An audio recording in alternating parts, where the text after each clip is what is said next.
For the latest film interviews, reviews, and everything making news in pop culture, subscribe to Film Companion now. The first thing to admire in Ray is the gorgeous animated title sequence created by Improper Design and Animation Studios. The anthology series features 4 films inspired by the short stories of Satyajit Ray. These stories, filled with twists, whimsy, and humor, showcase the frailties of men.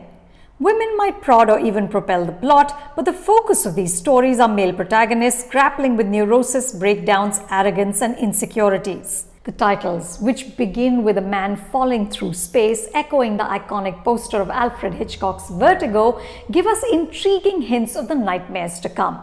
Like most anthologies, Ray is a mix of dazzling and mediocre. The standout is Abhishek Chaube's Hangama Hai Kyun Barpa. With films like Udta Punjab and Sonchiriya, Abhishek has established himself as the teller of gritty tales that scar. But here he abandons his trademark realism for artifice, elegance, and poetry. The title comes from the celebrated Ghulam Ali ghazal, in which the poet Akbar al-Abadi asks why there is such chaos when all he's done is had a little to drink. The lines of the couplet are "Daka to nahi dala, chori to nahi ki hai." But chori is precisely what this story hinges on. The film is about a ghazal singer named Musafir Ali who embarks on an overnight train journey from Bhopal to Delhi. His co-passenger in the compartment, Aslam Beg, seems instantly familiar. As it turns out, the two have an earlier connection. Musafir, of course, means traveller, and fittingly, the pivotal moments of his life take place on a train. I haven't read the original story called Baran Bhomik's Ailment, but in the hands of Abhishek and writer Niren Bhatt, it becomes a witty meditation on the eccentricities of human nature, destiny, and time. At one point, Aslam says, "Ye jo waqt hai na miyan, badi kutti cheez hai." The vicissitudes of life can't be controlled, or the story asks, can they? One of the pleasures here is the language. It's so soothing to hear Musafir's mellifluous expressions. When Aslam asks, "Karte kya ho?" Musafir replies, "Koshish." The language is enhanced by the visuals. In a lovely fluid dream sequence, Abhishek establishes Musafir's ascent to fame and glory. Production designer Aditya Kanwar, DOP Anuj Rakesh Dhawan, and editor Manas Mittal do top-notch work. And I suspect that Abhishek and casting director Hani Trehan decided to cram in as many stellar actors as they could into the frame. Apart from Manoj Bajpayee and Gajraj Rao as Musafir and Aslam, Raghubir Yadav and Manoj Pawa also pop in. There is a certain romance about stories set on trains because the journey is at once literal and metaphorical. The idea of chance encounters with strangers is in itself thrilling and mysterious. Abhishek taps into this without letting go of the humor. Note the meta reference to Ray's short stories. Now, the films in this anthology clock in at about an hour each. If you're going to only watch one, make it Hangama Hai Kyun Barpa. Vasan Bala creates occasional sparks with his entry Spotlight, about a self-absorbed movie star trying to find his mojo and struggling with insecurity after he encounters an even bigger star, Didi. Didi is a self-styled godwoman. Imagine Radhe Ma meets Osho. In India, movies and especially film stars serve as opium for the masses, but ultimately religion trumps everything else. The highlight is Harshvarrdhan Kapoor playing Vikram Arora, a popular Bollywood actor whose stardom is based on one look, sort of like Derek Zoolander in Zoolander, whose trademark look is called Blue Steel. Vikram is called One Look Vic. Harsh gamely set himself up for laughs in Vikramaditya Motwani's AK vs. AK.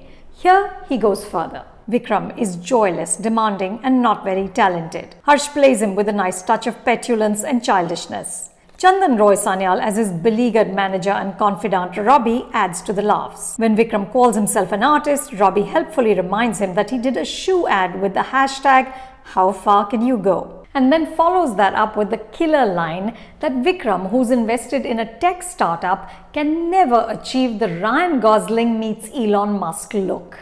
The writing, again by Niren Bhatt, distills the absurdity and comedy of showbiz and spirituality. After all, Didi, like Vikram, is a performer. She's also a prisoner of her stardom. But Spotlight doesn't offer any new insight, and there isn't enough meat or wit here to sustain the duration.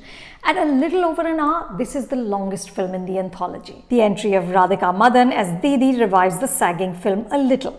She's fierce and funny, and like in Vasan's earlier film, Mard Ko Dard Nahi Hota, an absolute scene stealer. The weakest links in the anthology are the first two films, Forget Me Not and Behrupia, directed by Srijit Mukherjee and written by Siraj Ahmed. Both are about men who slowly become unhinged and lose their connection to reality. The first features Ali Fazal as Ipsit, a ruthless corporate man who author Tom Wolfe would have classified as a master of the universe. The second features KK Menon as Indrashish, a timid man who uses his skill at the art of prosthetics and makeup to avenge himself against the cruel world. The actors are both solid, but Srijit's telling is overripe. There's no room for nuance here. Everything is underlined. So Indrashish's grandmother, a prosthetics expert who passed on her knowledge to him, says that they're godlike because they also create. And of course, Indrashish develops a Ganesh Gaitonde-like god complex and starts to believe that Apun hi Bhagwan hai. The colors are lurid, the lensing reflects a world going off kilter, and the dialogue is clumsy. In Forget Me Not, the word fuck is used around 13 times in the first sequence. I counted because I got so tired of hearing it. Forget Me Not is mostly set in swanky offices and apartments. The film opens at a rooftop bar with a glittering city in the backdrop. Srijit and DOP Swapnil S. Sonavane create some striking visuals, including a climactic sequence in which the mystery is explained. But this isn't enough to shore up these lengthy stories. The idea of contemporary directors interpreting Ray's writing is instantly magical. But this anthology is just too uneven to do it justice. The master deserved better filmmaking. You can watch Ray on Netflix India. For more reviews like this, subscribe to Film Companion. Don't forget to check out our website, filmcompanion.in.